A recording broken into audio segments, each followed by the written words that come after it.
Тэгээд дотор нь хөөхд байгаа гэж штеп.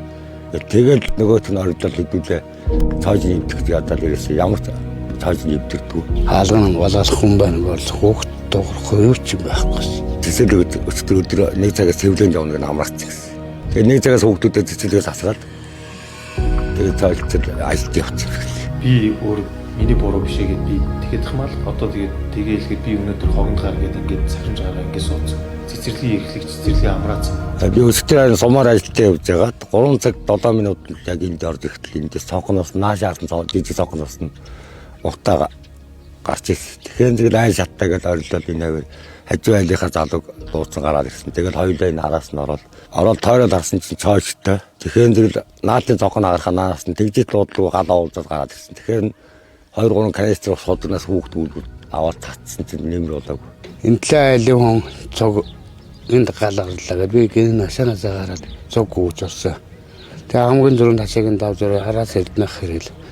Хоёлаа баашингийн тарж гүйж яваад тэгэл урдаас хамаатыг тунгүйж дотор нь хөөхд байгаа гэж штеп. Тэгэл нөгөөт нь оролдол хэдүүлээ цааш нэмдэг ядаад ирсэн. Ямар цааш нэмдэгдүү. Тэгжэл модаа алга доогуур нь цөмөчлөд оргол нөгөө нь төмрөө зөмлөл доогуур би наанаас нь тэр галуур нь ус цацаад итэл нөгөө хоёр хаццаад ирсэн дүнг ороод гараад. тэр хаалгын хайвдэл доогуур нь сураалаар сарахад урдаас галт оргоод юу ч харагдахгүй. Тэгээ стаарч чадаагүй. Ямар боломж байхгүй дотроос нь удаан гал утаа хоёр үлээс битүү дотроо их удаа шатчихсан юм шиг байна. Хаалган болоос хүн байна бол хөөхд дуурах юу ч байхгүй. Энэ аяа усууд сумынхан гэрээсээ ээгүү газар байхгүй. Эмлэг цөм ирээд тэгжит лаамаа нэрэл хөрхийн орно гэж дайраад ухаалтал эмлэг төрөгдөл тэгэл. Тэгээд том кофе шилтэй. Гал 2 цаг үргэлжлүүлсэн хойно кофе сороо наас сороо хатсан тампрын наадын тампт модон тампрын кофе татсан гэж яагаад галын яагаад тэгэл кофе л гоцоо санамд нь ус мос хийгээл усны машин засий хүн амтнд бүгд ус цацаад тэгжид юм уу. Галаа машин төсөөлнөд ядны 15 минут болох тэг хүүхдээ авах хэлгүй. Нэг машин байгаль гэсэн тэр нь өстө явж харагддаг шүү дээ. Тэгээ унтаад дуусчихт нь бараа орогийн гал хамаад ирсэн. Тэндээс холоос ирнэ гэж хэцүү шүү дээ. Тэр бол нийтийн цэвэрлэгээ ингээд явсан. Хатын эднэлэг юу гэдэг нийт цэвэрлэгийн хоог явцсан байсан. Том охин лав нийтийн цэвэрлэгэнд явцсан байсан. 10 жилийн хүүхдүүд. Нийтийн цэвэрлэгтээ өдөөс хойш сургууль цэцэрлэг бүх юм л амраасан юм шиг. Бага ангууд хичээсэн гэсэн. Цэцэрлэг дутуу ажиллаад амар хүүхдээ амраас гэжтэй. 2-оос 5 насны хүүхдтэй ихсэн баха. Тийм зорилт болсон. Цэцэрлэгийн хүүхд байсан гэсэн. Цэцэрлэг өчтөр нэг цагаас цэвлэн явна гэж амраач гэсэн. Тэгээ нэг цагаас хүүхдүүдэд цэцэрлэгээс асраад тэгээ цаашд ажилт явчихсан. Уг нь нийтийн цэвэрлэгээ гэж явдгийн. Тэгээ өчтөр одоо юу болсон юм? Ажлын ихний үед. Тэгэл гайхаад. Яг заавал шуурхтад нийтийн цэвэрлэгээ гэж гаргадаг. Тороогоор суусан салхитай энэ айл шатчих тул өөр амар салхитай байсан. Өөр нь тэгээд хүн ам ихтэй газар энэ даавна. Галгам хонд энэ төр байвал зүгээр л. Энэ бол амар шиг юм байна. Тэр галмаллоо орно гэж. Ойртхон өнгөл л шүү дээ. 3 хүүхэд өнгөрцөн багт одоо тоохгүй ч юм уу бие өмөрөд явж байгаа хүн гэж байхгүй бах.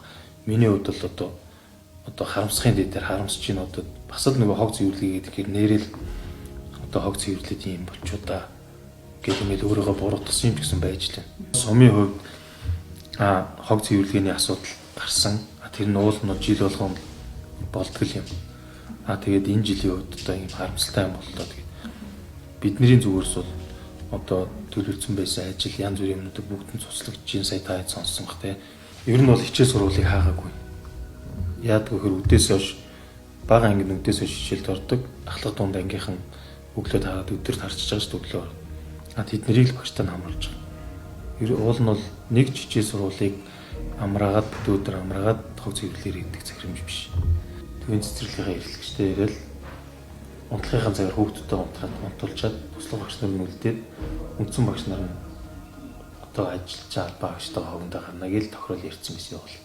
Би өөр миний буруу биш ээ гэд би тэгэхэд хамаал одоо тэгээхлээр би өнөөдөр хогонд гар гэд ингээд захирамж гараа ингээд суудсан. Тийм цэцэрлэгийн эрхлэг цэцэрлэгийн амраацсан байна. Тэгээ одоо тэр хүний буруу гэлтэй биш те. энэ хэн буруутай гэдгийг одоо шүүхээр ч юм уу одоо энэ шалгаж байгаа байгууллагууд одоо ингээл асуудал ярих. Тэрний дараа мэдээж тодорхой мэдээллүүд ингээд хүмүүст хүрэх байх. Түүхийн байгууллага байхгүй. Тийм учраас нөгөө бид нар их цэвэрлэгээ гэдгийг ингээд жил болгон гаргаад одоо айлын төрийн албаагчид л ингээд цэвэрлэгэнд гарч байгаа болохоос биш тэр төрд ажиллаагүй айлыг хизээж чи ирээд энэ газрыг цэвэрлэх гэсэн юм байхгүй. Одоо ямар шалтгаанаар ингээд сумдуудад ийм аврахын юм үйл ажиллагаатай ангиуд байдгүй юм тэрийг бол мэдэхгүй байна. Тэр одоо яг тэр хариуцлага онцгой байдлын газар ч юм уу тэр бас тодорхой хариулт өгөх бас таад асуул.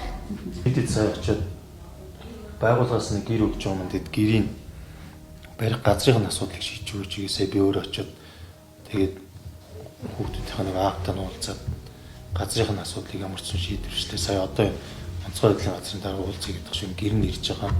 За Төв аймгийн Жаргалан суманд нэг айлын 3 охин гал дуртаж харамсалтайгаар амиа алдсан хэрэг гарсан юм. За хэрийг тодруулах юм бол 4-р сарын 21-ний даваа гарагт за сумын цэцэг даргын захирамжийн дагуу бүх нийтийн цэвэрлэгээ явуулах үеэр бол гэртээ цоожлогдож үлдсэн бага насны 3 охин гал дуртаж амиа алдсан байгаамаа. Ойр орчмын оршин суугчдын мэдээлж байгаагаар бол уг өдөр за сумын цэцэг даргын захирамжийн дагуу бүх нийтийн цэвэрлэгээ зохион байгуулсан. За энэ бүх нийтийн цэвэрлэгээнд төрийн албан хаагчдаас гадна дунд ангийн сурагчид хамрагдсан байгаа юм. Мөн үдээс хойших цэцэрлэгийн үйл ажиллагааг зогсоож цэцэрлэгийн багш нарыг бүх нийтийн цэвэрлэгээнд ажиллажээ. За энэ үеэр гэртээ цоожлогдож үлдсэн 3 охин инхүү гал дуртаж харамсалтайгаар амиа алдсан байгаамаа. За мөн оршин суугчдын мэдээлж байгаагаар бол Жаргалан сумын онцгой байдлын газар нэг гал унтраах машин байдаг. За гэвч уг гал унтраах машин бол одоогийн байдлаар ажиллагаагүй байгаа. За хэрвээ Жаргалан суманд гал гарах юм бол баруун урт руу галын дуудлага өгдөг байна. Гэвч баруун урт сум Жаргалан сумаас 80 км-ийн зайд оршдог. За энэхүү цаг хугацаа алдснаас мөн байгалийн нөхцөл байдлаас шалтгаалж гал унтраахад цаг алдсан гэж оршин суугчид мэдээлж байгаамаа.